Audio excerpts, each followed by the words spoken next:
Donc, Dr Marc-André Ammiot est médecin depuis 1992. Il est diplômé de la faculté de médecine de l'Université de Sherbrooke et a exercé sa profession principalement en médecine d'urgence à Rimouski, puis dans sa ville natale à Joliette à compter de 2001. Médecin de famille exerçant sa profession en GMF à Joliette et à l'urgence du centre hospitalier de la Naudière. Il fait de la médecine familiale et de l'accès aux soins de santé de tout type une priorité constante. Il pratiquait aussi en première ligne prise en charge et sans rendez-vous au GMFR de la Naudière, toujours à Joliette.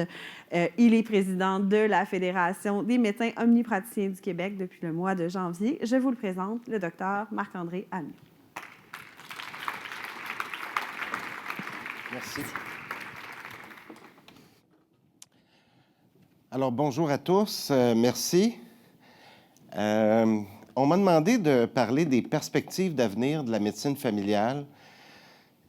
Je voulais d'abord, pour parler des perspectives d'avenir, vous parler de où on est actuellement, l'état des lieux. Et on ne peut pas parler de l'état des lieux sans parler des effectifs médicaux actuels. Vous voyez qu'il y a eu un écart qui s'est creusé depuis 2001 entre le nombre de médecins de famille et le nombre de spécialistes. Le nombre de médecins de famille en mars 2021, ça c'est tiré du plan santé du ministre. Alors, ce sont des données ministérielles, celles-là. 9 772 médecins de famille, 10 900 spécialistes. Il y a un écart de plus de 1100 entre les médecins de famille et les spécialistes. Ailleurs au Canada, ça fait 47 médecins de famille, 53 spécialistes. Ailleurs au Canada, c'est combien?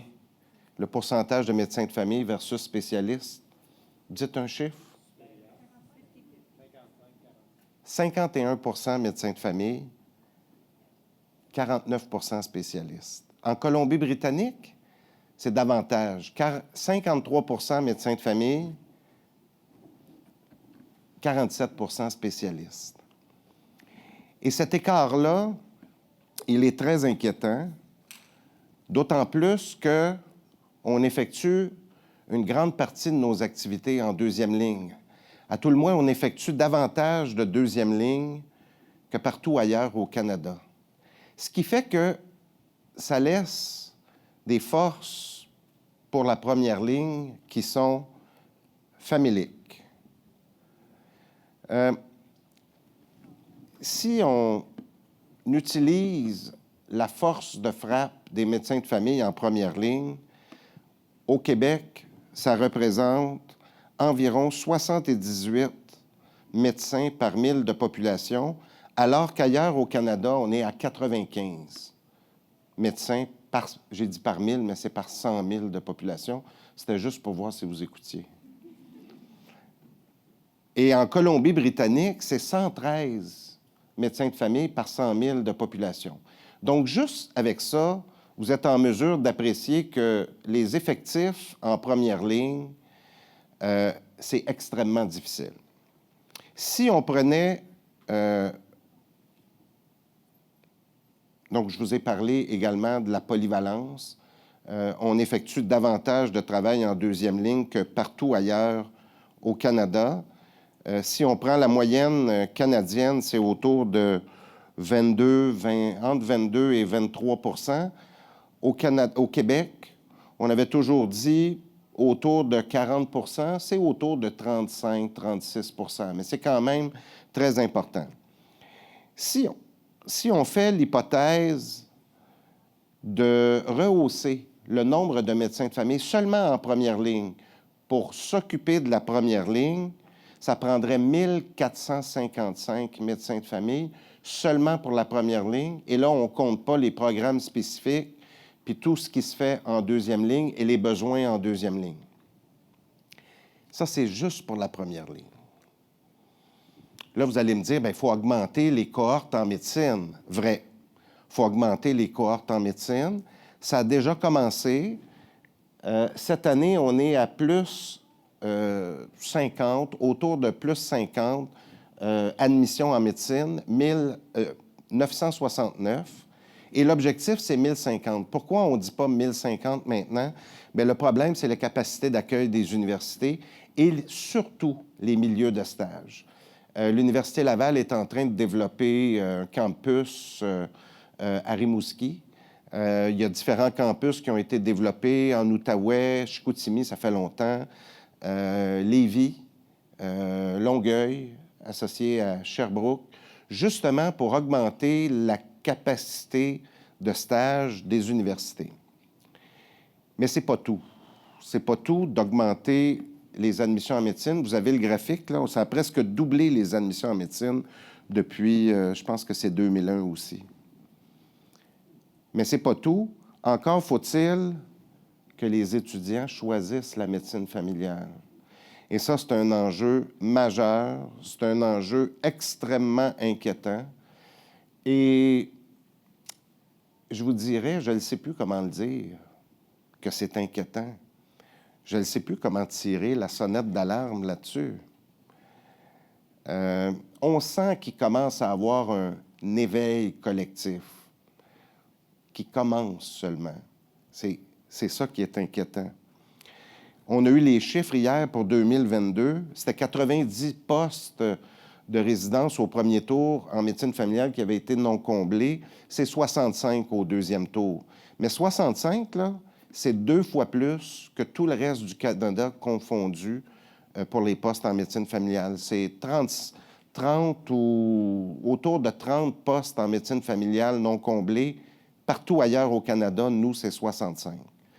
Donc, on a un enjeu important d'attractivité. Depuis 2013, c'est 465 postes de résidence qui n'ont pas été comblés. Imaginez ce qu'on ferait aujourd'hui avec 465 médecins de famille de plus. Et ça, si on ne s'y attarde pas, si on ne s'attaque pas à cette problématique-là rapidement, bien, on va manquer le bateau. Je ne sais pas si j'ai le droit de dire ça, mais je vous le dirai tantôt. Je vais laisser durer le suspense. Également, on a un profil démographique particulier au Québec de nos médecins. La proportion de femmes est parmi les plus élevées au Canada. 70% des médecins de famille de moins de 60 ans sont des femmes. Puis, c'est encore les femmes qui, en général, portent les enfants, arrêtent pour un congé de maternité et s'occupent aussi des enfants, majoritairement. C'est 60% de tout le membership, alors qu'ailleurs au Canada, ils n'ont pas atteint encore 50% de femmes dans la profession de médecin de famille.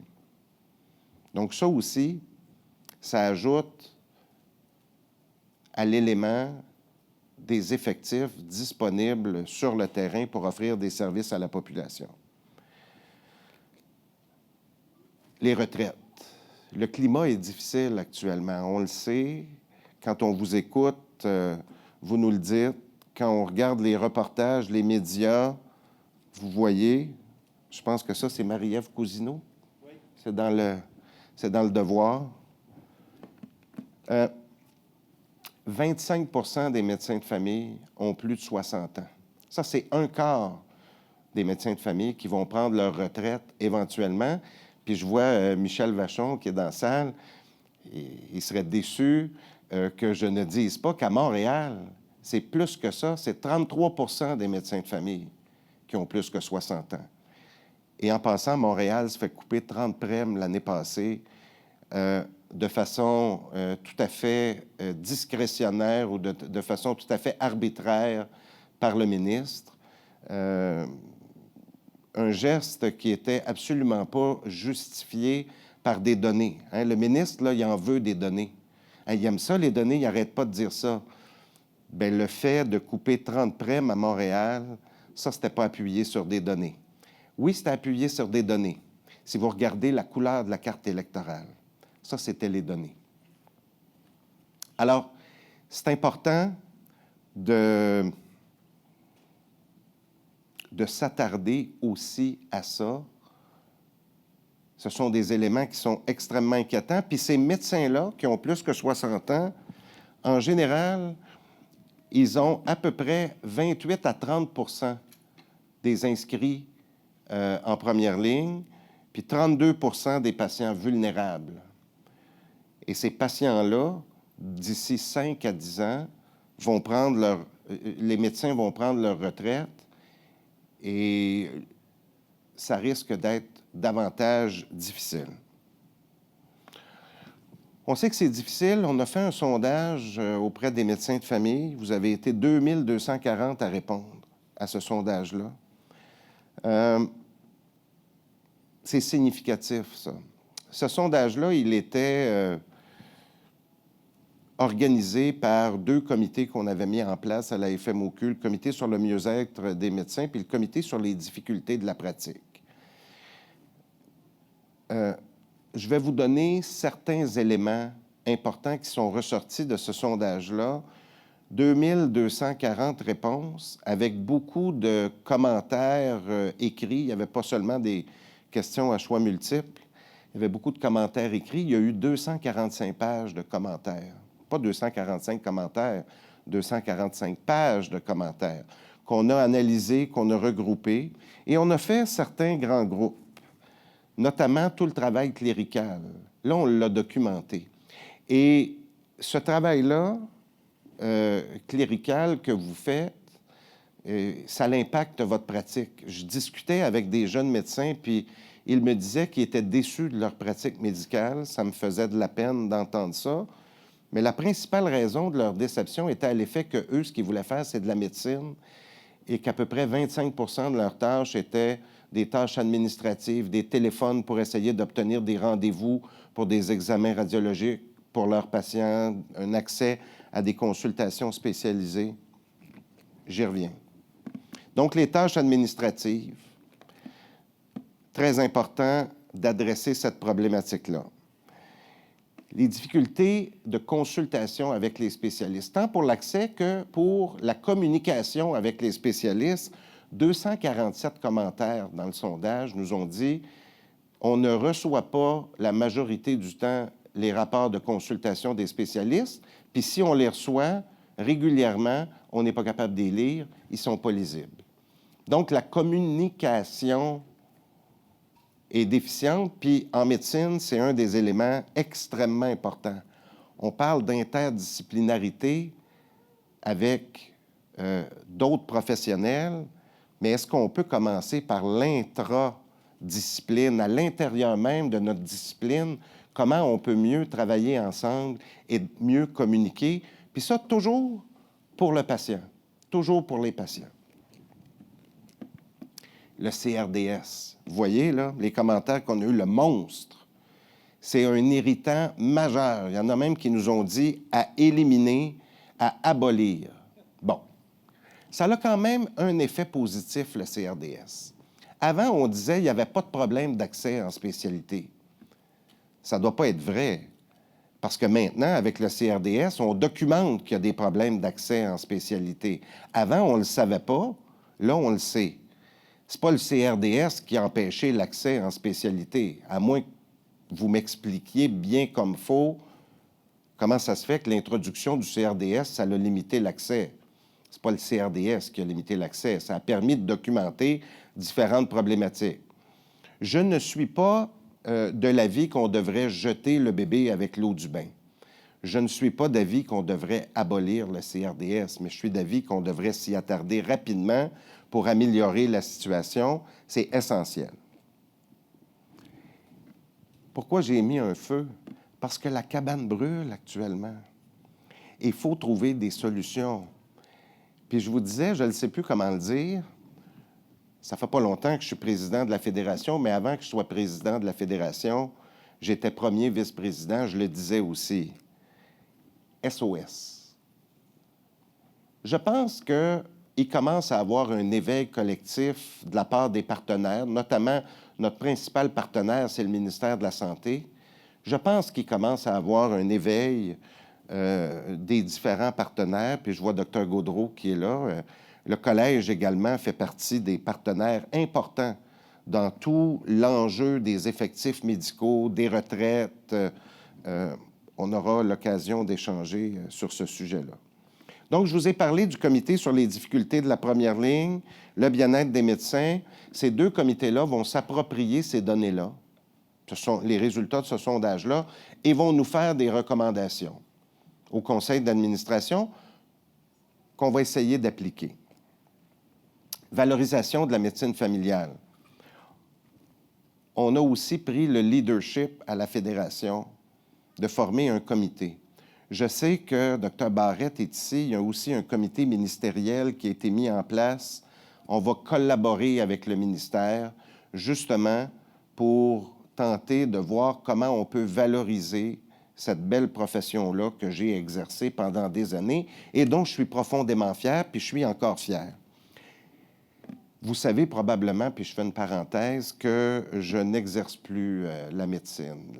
Le travail de président de la FMOQ exige qu'on abandonne les tâches médicales. Et je vous dirais, dans le contexte actuel, avec la quantité de travail qu'il y a et les dossiers importants qui sont actuellement sur la sellette, je vois mal comment je pourrais avoir le temps de continuer à pratiquer, mais j'ai exercé cette profession-là avec une grande fierté et je souhaiterais que tous les médecins et les étudiants et les jeunes médecins puissent ressentir ce que j'ai ressenti dans l'exercice de cette profession-là. Puis l'objectif de ce comité-là, c'est d'en arriver là.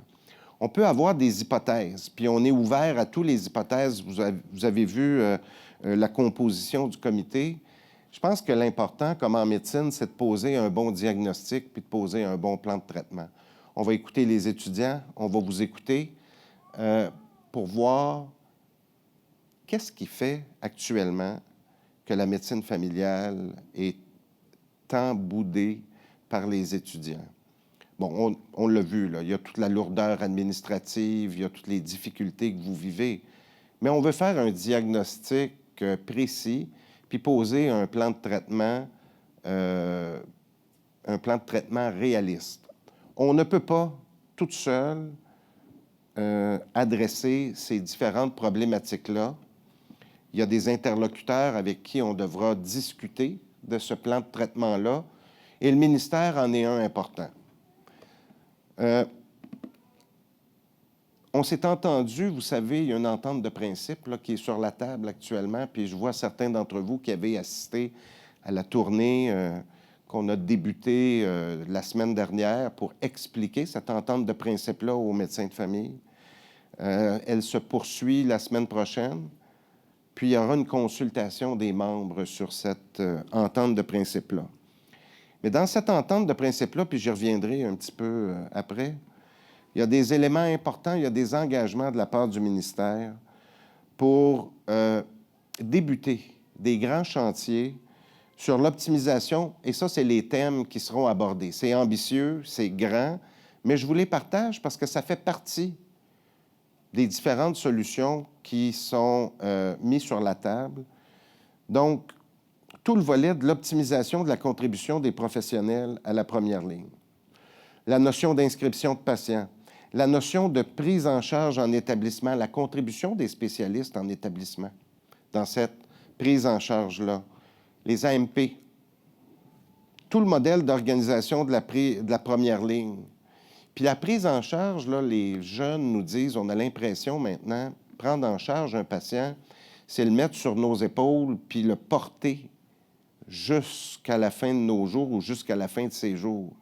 Et pourtant, la santé des gens, c'est leur responsabilité. On devrait être des accompagnateurs dans la santé des patients et pas des porteurs de leur santé sur nos épaules. C'est tout un concept qui est à revoir. Et on a un comité des communications qui nous a dit probablement qu'on devrait abandonner ça, la prise en charge. C'est plus facile. Il y a des médecins qui me disent c'est plus facile de divorcer que de se séparer d'un patient. C'est quand même particulier. Tout le volet des jeunes médecins, de la valorisation, du recrutement, la télésanté et les nouvelles technologies. Ça aussi, on parle de l'avenir de la médecine familiale ou de l'avenir des soins de première ligne. tout le volet de l'intelligence artificielle. Je pense qu'on est à l'âge de pierre de l'utilisation de toutes ces ressources-là qui sont disponibles actuellement. Tous les aides à la décision clinique, que ce soit pour prescrire certains examens radiologiques, certaines demandes de consultation. Il y a des outils extraordinaires qu'on va devoir développer, puis développer rapidement. Parce qu'avec la pénurie de médecins de famille actuellement, puis la pénurie d'autres professionnels, il ne faut pas se le cacher, il faut penser différemment. On ne peut plus effectuer les mêmes actions, les mêmes choses de la même façon, puis espérer un résultat différent. Ça, c'est l'absurdité de penser ça et de faire ça. Puis c'est pas moi qui le dis, c'est Einstein. Et donc, il faut penser en dehors de la boîte. Il faut essayer de trouver des façons innovantes d'offrir des services à la population parce qu'il y a quand même 991 000 patients sur le guichet d'accès. Il y a 890 000 patients qui ne sont pas sur la GAMEF, mais qui n'ont pas de médecin de famille, puis qui, eux aussi, paient des impôts puis ont besoin de services. Vous avez vu, je n'ai pas dit qu'ils ont besoin d'un médecin de famille, qui ont besoin de services. Puis dans ces services-là, le médecin de famille est une des composantes. Mais on ne peut plus porter seul l'entièreté des problèmes de la population, des problèmes de première ligne de la population sur nos épaules uniquement, les médecins de famille. On doit distribuer sur d'autres professionnels ces problématiques-là. Et ça aussi, on a eu une certaine écoute de la part du gouvernement. Je poursuis sur les chantiers, puis j'arriverai sur comment on a réussi à penser un peu en dehors de la boîte. Soutien en santé mentale. Vous avez, vous savez, en médecine familiale, environ 30 des consultations sont des problématiques de santé mentale, qui même en amont auraient pu être adressées ou auraient pu être évaluées par d'autres professionnels, psychologues, travailleurs sociaux. Puis là, je le sais, vous allez me dire, oui, si les psychologues étaient payés, ça serait plus facile, on en aurait moins. Ça fait partie d'une des solutions. Mais une fois que vous avez vu le patient et que vous avez besoin de support en santé mentale, je le sais, j'en ai fait de la prise en charge, c'est le parcours du combattant. Et c'est impressionnant de voir la perception, puis vous l'avez sûrement, là, parce que je l'ai eu, cette perception-là. Quand on demande de l'aide au guichet d'accès à la santé, le GASMA, adulte ou jeunesse, on a toujours l'impression que la réponse ou que la personne qui nous répond, c'est comment je pourrais lui répondre pour refuser le patient. Vous avez cette perception-là aussi. C'est pas normal. On a un problème de ce côté-là. Donc, le ministère est d'accord pour regarder ça. Stratégie d'accompagnement des médecins et des cliniques dans l'amélioration continue. Il y a un groupe de chercheurs qui est piloté par Mme Mylène Breton, Magali Brodeur. Ce sont des chercheurs de l'Université de Sherbrooke. Elles sont extraordinaires, des recherches appliquées en GMF sur l'organisation de la pratique, l'optimisation de l'organisation de la pratique. En passant, puisque je suis en avant, je vais pouvoir faire un petit peu de publicité. On a un congrès des membres, nous, ici, à la fin mai. Et il y a des places en présentiel, j'ai appris, qui allaient être disponibles. Le nombre était limité à 300, mais il semble qu'on va avoir peut-être 50 ou 75 places disponibles supplémentaires pour les membres. C'est tout à fait gratuit. Et elles vont venir présenter Mylène Breton et Magali Brodeur sur leur projet. Je vous invite, si ce n'est pas dans le cadre de ce congrès des membres-là, je vous invite à les contacter. Elles sont vraiment intéressantes. Alors, elles ont développé un système de coach pour accompagner les médecins, les cliniques. Et eux, leur objectif, ce n'est pas de développer les coachs, mais c'est de démontrer que de fournir un coach à une équipe, ça permet d'améliorer le service, d'améliorer la satisfaction des patients, mais aussi, vous êtes... Oui, pardon.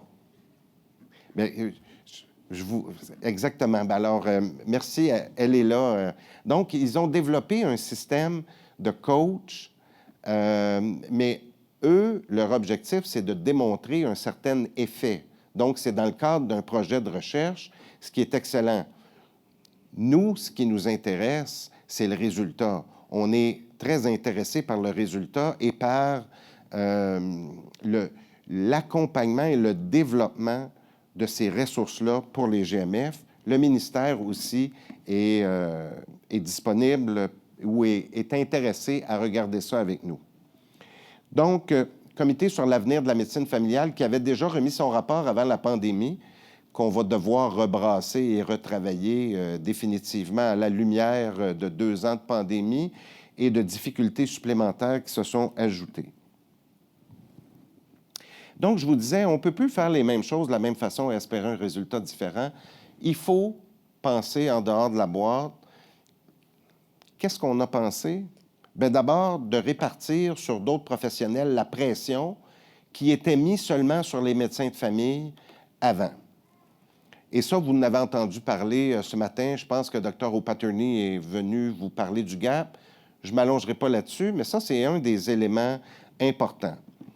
Là, je sais qu'il y a des sceptiques dans la salle qui disent « Oui, mais là, les effectifs ne seront pas suffisants pour répondre à la demande. Il y a une pénurie d'effectifs. » C'est vrai. Mais la contrepartie ne peut plus être « Bien, les médecins de famille vont s'en occuper de toute façon. » Ça, c'est non. C'est terminé.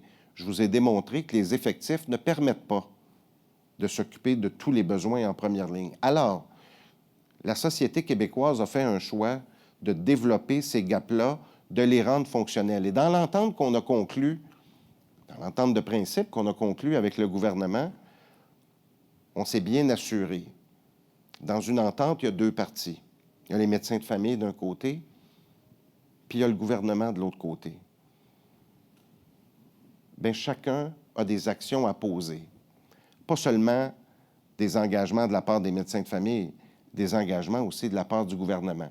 Le GAP, le hub, c'est un engagement de la part du gouvernement. Si on veut que ça fonctionne, améliorer l'accès, ça, c'est la partie du gouvernement.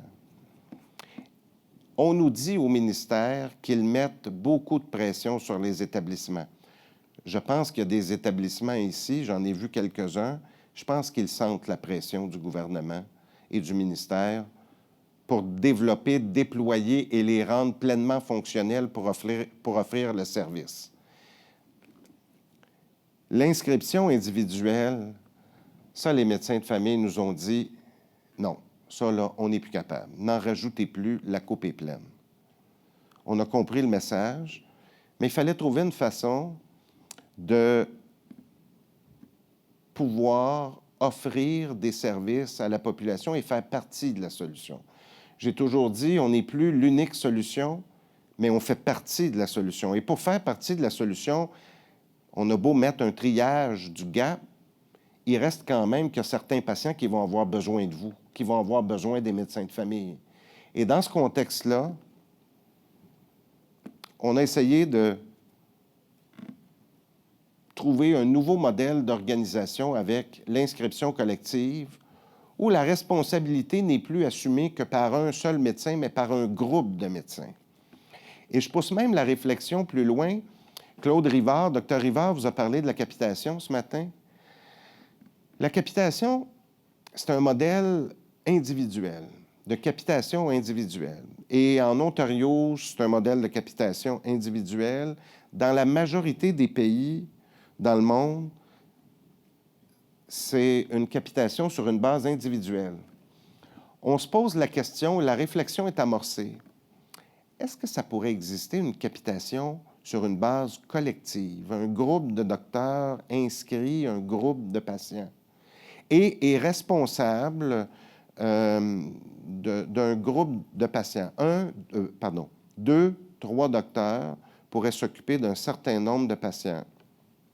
Quand il y en a un qui part en vacances, l'autre peut s'en occuper. Un peu comme le modèle de l'obstétrique. Hein? Vous savez, en obstétrique, là, les femmes voient 1 ou 2, 3 médecins accoucheurs, puis c'est un de ces médecins-là qui les accouche. Puis pourtant, c'est un modèle qui va bien. Mais c'est un modèle qui n'est pas développé dans le monde. Alors, je vous dis, en primeur, on réfléchit à ça. Ça ne veut pas dire que ça va aboutir à quelque chose, mais on réfléchit à ça. Il y a une entente de principe avec le gouvernement, puis ça, c'est une opportunité. C'est une opportunité pour les médecins de famille de faire partie de la solution puis de transformer la première ligne vers un mode de capitation, mais de transformer la première ligne pour la rendre davantage efficiente, pour augmenter le travail interdisciplinaire et collaboratif. Et là, je ne vous donnerai pas les détails de l'entente. Je vais vous laisser, pour ceux qui sont médecins de famille, assister aux rencontres. Puis je sais qu'il y en a qui ont déjà assisté. Je vois des visages que j'ai rencontrés la semaine dernière. Les rencontres se poursuivent la semaine prochaine. Alors, ça mettrait fin à ma présentation. Et c'est sûr que je pourrais parler encore très longtemps, mais je préfère échanger avec vous et répondre à vos questions.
Mais c'est une bonne question.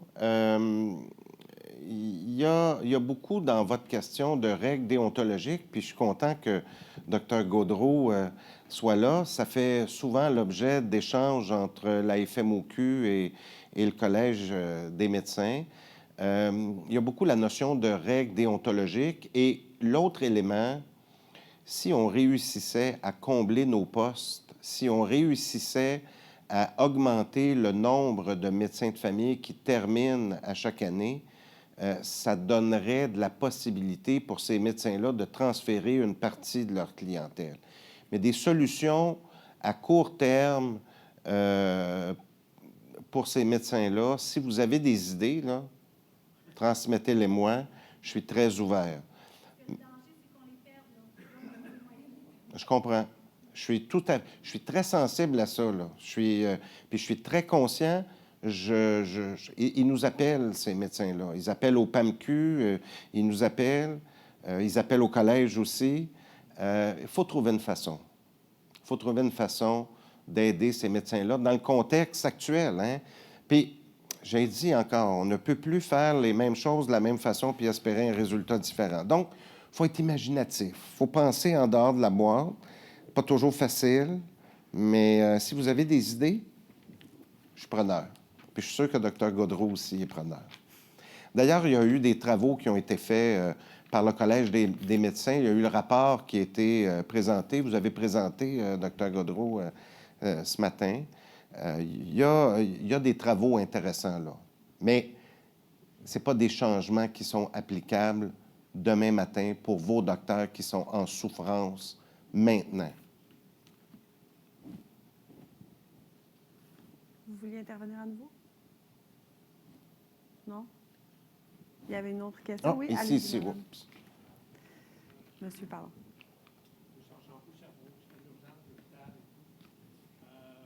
peu découragé, effectivement. Pour moi, la maison est en feu. Je travaille en GMF avec les IPS. C'est extraordinaire l'aide qu'ils nous apportent. Je pense qu'ils n'ont pas la même expertise. Fait que j'ai l'impression que puis j'avais des réunions GMF avec un coach de pharmacien récemment. Et je lui demandais, avez-vous des formations de votre ordre pour faire des prises en charge avec les patients parce qu'on parle du plan? Il a dit qu'il n'y a absolument rien. On prend les plans, tout ça, mais il n'y a rien. Puis les pharmaciens propriétaires ne sont pas encouragés à faire ce genre de consultation parce qu'ils perdent de l'argent. Il n'y a pas d'incitatif à l'interne des pharmacies communautaires pour prendre plus de charges de travail. Je ne sais pas trop comment ça a été négocié. Je n'ai pas eu la chance d'assister à votre conférence pour expliquer la nouvelle loi, mais je suis très, très perplexe sur le succès de ces choses-là. Alors, je suis très, même découragé de voir les chiffres qu'on voit avec les retraites et tout ça. Là, à Sherbrooke, il y a quelques médecins qui ont lâché depuis un an la pratique, le transfert de patients trop lourds, ils n'en pouvaient plus. C'est un découragement pas intéressant. L'autre point que je vais vous donner, c'est que je fais l'hôpital, puis quand on fait des tournées une semaine à la fois, puis c'est un irritant qui est là depuis des années, c'est que quand je finis ma semaine pour dire que je m'en vais, je finis vendredi ou jeudi, là, je transfère à quelqu'un d'autre. Le commentaire que j'ai dans 75% des cas, oh, vous en allez en vacances. Mais C'est quoi ça? Parce qu'à ce moment-là, le patient n'est pas au courant. Ce que je veux vous amener à dire, c'est que à la télévision, on fait de super belles annonces de FMOQ qu'on paye là, pour le médecin de famille pour sa reconnaissance. Mais à aucun moment, je me souviens d'avoir vu une annonce où on voit le médecin de famille qui fait de l'urgence, qui fait de l'hôpital, qui fait du CHSLD, etc. Puis on voit juste des médecins de famille que je bonifie, puis c'est très bien, les rôles sont super bons, le rôle modèle, mais qui semble être en clinique privée. Alors, je pense que si on représente 33% de nos activités dans l'hôpital ou ailleurs, il faudrait peut-être le représenter parce que là, on consacre la fausse idée qu'on fait juste du bureau. Puis si on n'est pas au bureau, ben, je ne sais pas trop, tu sais, je suis à l'hôpital, je m'en vais en vacances. Je trouve ça insultant, ça va de bon sens. J'aimerais ça peut-être si vous pouviez corriger le tir là-dessus. Je pense qu'on manque. il y a eu des publicités là, dans lesquelles on démontrait la polyvalence des médecins de famille. Ça, il y en a eu. D'ailleurs, prendre soin de vous, là, il y a eu plus d'une vingtaine de capsules de prendre soin de vous dans différents secteurs d'activité. On a démontré à un moment donné la polyvalence. La perception des patients, ça, on va devoir travailler là-dessus. Puis, ça m'amène aussi l'éducation des patients. Ça, on a énormément d'éducation à faire auprès des patients. Puis le sondage du Collège des médecins démontrait, je pense que c'est 52 des patients qui ne savent pas où consulter. Au moins, le GAP va avoir ça de bien, va pouvoir les éduquer et leur démontrer que leur besoin peut être adressé par d'autres professionnels et les référer au bon service. Quant à la pratique en deuxième ligne, bien, je vous invite, j'étais à Sherbrooke la semaine passée, je rencontrais vos collègues de Sherbrooke. J'ai parlé à Raymond, Bernard Dugré, Raymond Vaillancourt, que vous connaissez. Bernard Dugré était là. Plusieurs de vos collègues de Sherbrooke. Si vous n'avez pas eu la chance d'assister à la tournée, je vous invite, le 19, il y a un Zoom, vous pourrez vous brancher par Zoom et vous aurez tout le détail de l'attention qu'on porte aux médecins qui travaillent en deuxième ligne. Il y a eu certains commentaires à l'effet que la FMOQ voulait sortir les médecins de famille et des établissements. Ce n'est pas du tout notre intention. Puis je vous invite à vous brancher le 19. Vous allez en savoir davantage. D'ici là, bien, on garde le suspense.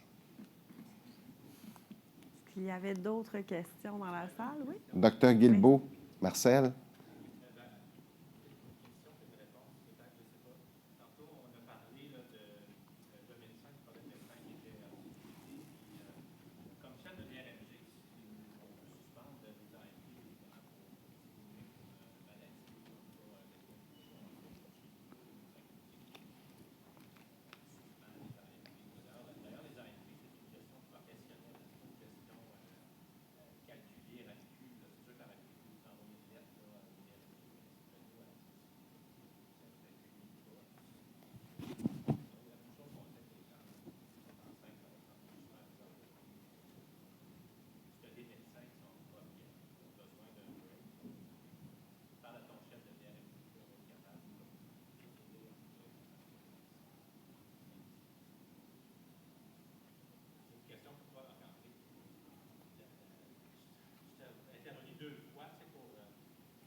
Mhm. regarde les lois qui sont passées dans le temps de l'ancien ministre et tout ça, qui sont encore là, on dit est-ce que bon, on va les enlever, c'est encore pas, mais ça reste quand même, si la loi 20 reste quand même bien présente, là, c'est pas le projet de loi 11. Est-ce que j'ai compris que pour l'instant, c'est peu probable que ça s'applique? Est-ce qu'il y a des discussions par rapport à ça, que le peu probable ne vienne jamais? Les demandes, elles sont toujours là de retirer ces lois à connotation coercitive et qui amènent une perception négative de la part des étudiants en médecine. Et ça, dans le comité, avec Dr Barrette, qui est juste à côté de toi, c'est sûr qu'on va l'adresser. Ça devrait faire partie d'une des recommandations. Je ne veux pas écrire le rapport avant de faire le comité. Ça devrait faire partie des recommandations à la fin du rapport. Parce que si je comprends bien, quand le ministre a sorti son projet de loi 11, c'est peut être demandé une déclaration de donne.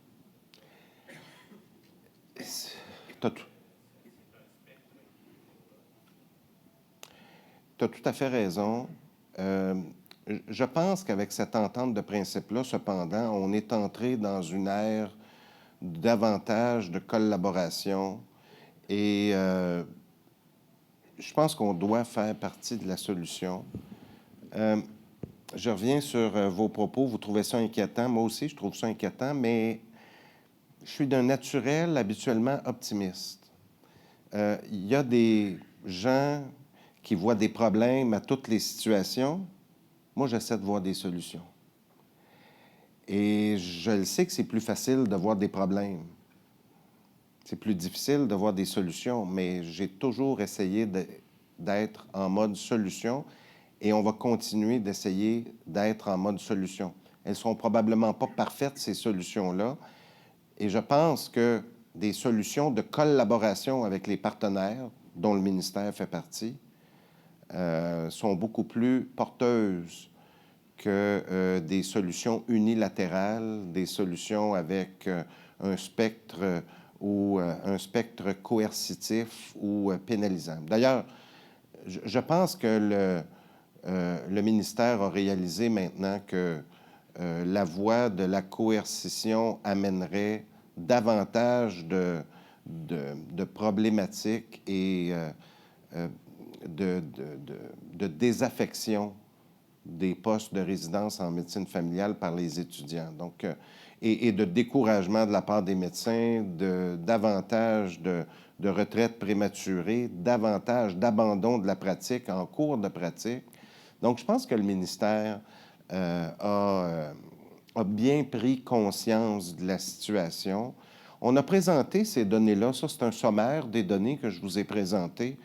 Mais on a présenté ces données-là et au ministère, mais aussi au cabinet du ministre.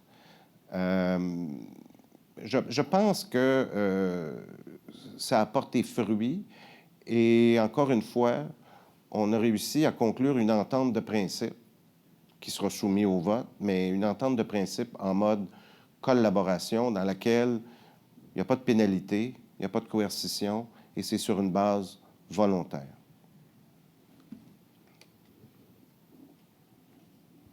On a une dame ici au fond. Madame là-bas. Ah, oui, bonjour.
merci d'aborder ça. C'était le point tantôt où je me suis retenu. Mais je l'ai dit ce matin à Masbourian, à Radio-Canada. Je me suis laissé aller. Puis là, je vais vous leur dire, merci de me permettre d'aborder ça. Je suis 100% d'accord avec vous. Si le différentiel de rémunération il était 20% supérieur en médecine familiale par rapport aux spécialistes, pensez-vous vraiment qu'on aurait 460 postes de non comblés depuis 2013? Ben non! Va falloir se dire les vraies affaires. Puis là, vous l'avez soulevé. Mais ça, c'est tabou. Il ne faut pas parler de ça, l'argent. C'est sale. On est au Québec ici. Mais ça, il va falloir l'adresser, cette problématique-là. Puis merci de soulever le point. C'est toujours un peu délicat en avant, comme président de fédération, d'adresser ça. Alors, puis c'était pas stagé, là. C'était pas arrangé, parce que parfois, on peut s'organiser pour avoir des questions. Je la connais pas. Je la connais pas.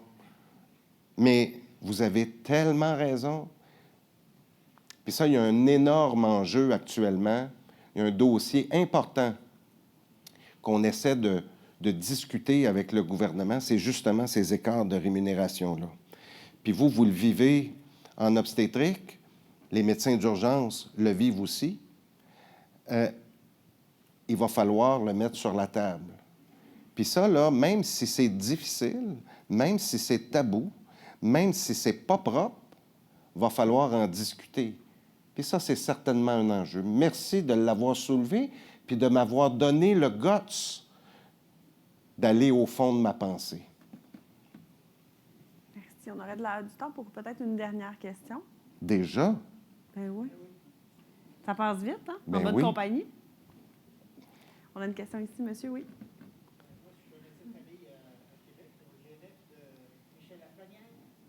Il était là hier, d'ailleurs, Michel, avec Dr. Bolduc. Oui, effectivement. Je veux savoir, dans toute cette tempête qu'on entend, qu'est-ce qui arrive? Quelle est notre vision sur la troisième année du programme de médecine familiale? C'est une bonne question. Moi, je vous dirais, je ne suis pas un spécialiste de la question. On m'a sensibilisé à certains enjeux. Je vous dirais qu'initialement, j'étais plutôt défavorable, puis je vais vous expliquer pourquoi. Moi, je vois l'enjeu, si on ajoute une troisième année, ça fait pendant une année une cohorte qu'on n'a pas. Le réseau ne peut pas se permettre ça. Une fois qu'on a dit ça, j'ai eu des rencontres avec des directeurs de département puis des directeurs de programmes de formation en médecine familiale, en médecine d'urgence des universités. Puis ils nous disent, bon, d'abord, il y a déjà des programmes de 3 ans, médecine d'urgence, obstétrique, puis là, j'en oublie, là, puis il y a des programmes supplémentaires. Il y en a qui font de la gériatrie aussi, une année supplémentaire, soins palliatifs, etc. Donc, on m'a dit, non, docteur Amyot, c'est pas une troisième année pour faire ce qui s'est fait dans les 2 premières. OK. Parce que je me dis, comme médecin de famille, on continue d'apprendre toute notre vie. C'est sûr qu'on pourrait rajouter 4 ans à la formation en médecine familiale, puis on continuerait d'apprendre. L'état des connaissances, là, puis la quantité de données qu'on doit assimiler, il est infini. Donc, on m'a dit, non, on intègre aussi certains programmes de formation supplémentaires, la troisième année d'urgence, etc. Et on peut échelonner ce programme-là sur un certain nombre d'années, 5 ans, 6 ans, 7 ans, pouvant aller même jusqu'à 10 ans pour introduire progressivement la troisième année de médecine d'urgence. La troisième année de formation en médecine familiale. Donc, rendu là, comme je vous disais, je ne suis pas un spécialiste, mais ça a diminué un certain nombre de mes craintes. Mais il y a des prérequis, à mon avis, puis c'est parmi ces prérequis-là, est-ce qu'on peut commencer par combler nos postes vacants en médecine familiale? Donc, il y a un ordre à respecter Encore une fois, je ne suis pas un spécialiste. On a demandé au Collège canadien des médecins de famille de nous présenter à la FMOQ et au conseil d'administration, au président, qu'est-ce qui en était là, de cette 3e année-là de formation en médecine familiale. Alors, merci beaucoup, Dr. Ammiot. Merci à tout le Ça fait monde. un grand plaisir. Merci.